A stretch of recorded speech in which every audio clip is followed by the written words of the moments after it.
దేవుడు సెలవిచ్చినదేమనగా, ఒకసారి వెలిగింపబడి పరలోక సంబంధమైన వరములను రుచి చూచి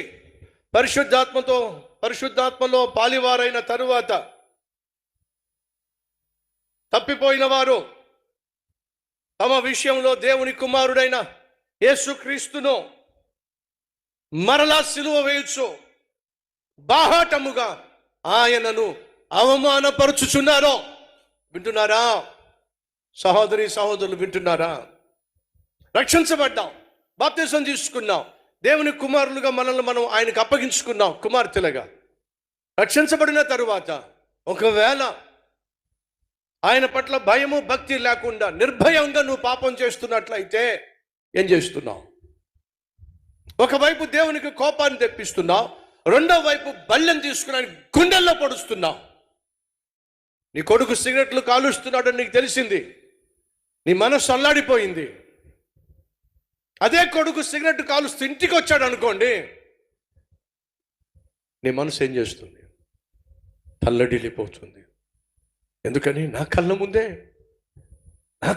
నా కొడుకు సిగరెట్ కాలుస్తూ ఉంటే నేను తట్టుకోలేకపోతున్నా అంటావా అనవా?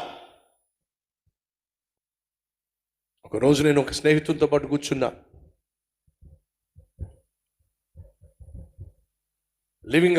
లివింగ్ రూమ్లో మెయిన్ హాల్లో కూర్చుని మాట్లాడుతుంటే సడన్గా వాళ్ళ అమ్మాయి వచ్చింది బయట నుంచి. హాయ్ డాడ్ అని చెప్పింది. నన్ను చూసి హాయ్ బ్రో అంటే బ్రదరు. లోపలికి వెళ్తుంది. తనతో పాటు తన బాయ్ ఫ్రెండ్ కూడా వచ్చాడు. వాడిని తన బెడ్రూమ్లోకి తీసుకెళ్ళింది, తలుపులేసేసుకుంది. ఇదంతా నేను చూసి తండ్రి వైపుకు చూసా.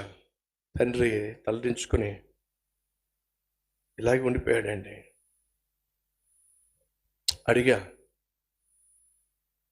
నీ కూతురు నీ కళ్ళ ముందే బాయ్ ఫ్రెండ్ని తీసుకొచ్చి బెడ్రూమ్లోకి వెళ్ళిపోయింది, మౌనంగా ఉన్నావేంటి? ఏం చేయమంటావు? నా కూతురు బరి తెగించి తన బాయ్ ఫ్రెండ్ని తీసుకొచ్చి నా ఇంట్లో తన బెడ్రూమ్లోకి తీసుకెళ్తే నేను ఏం చేయగలను? తిట్టాలి కదా, అయిపోయింది. కొట్టాలి కదా, కొట్టే వయసు దాటిపోయింది.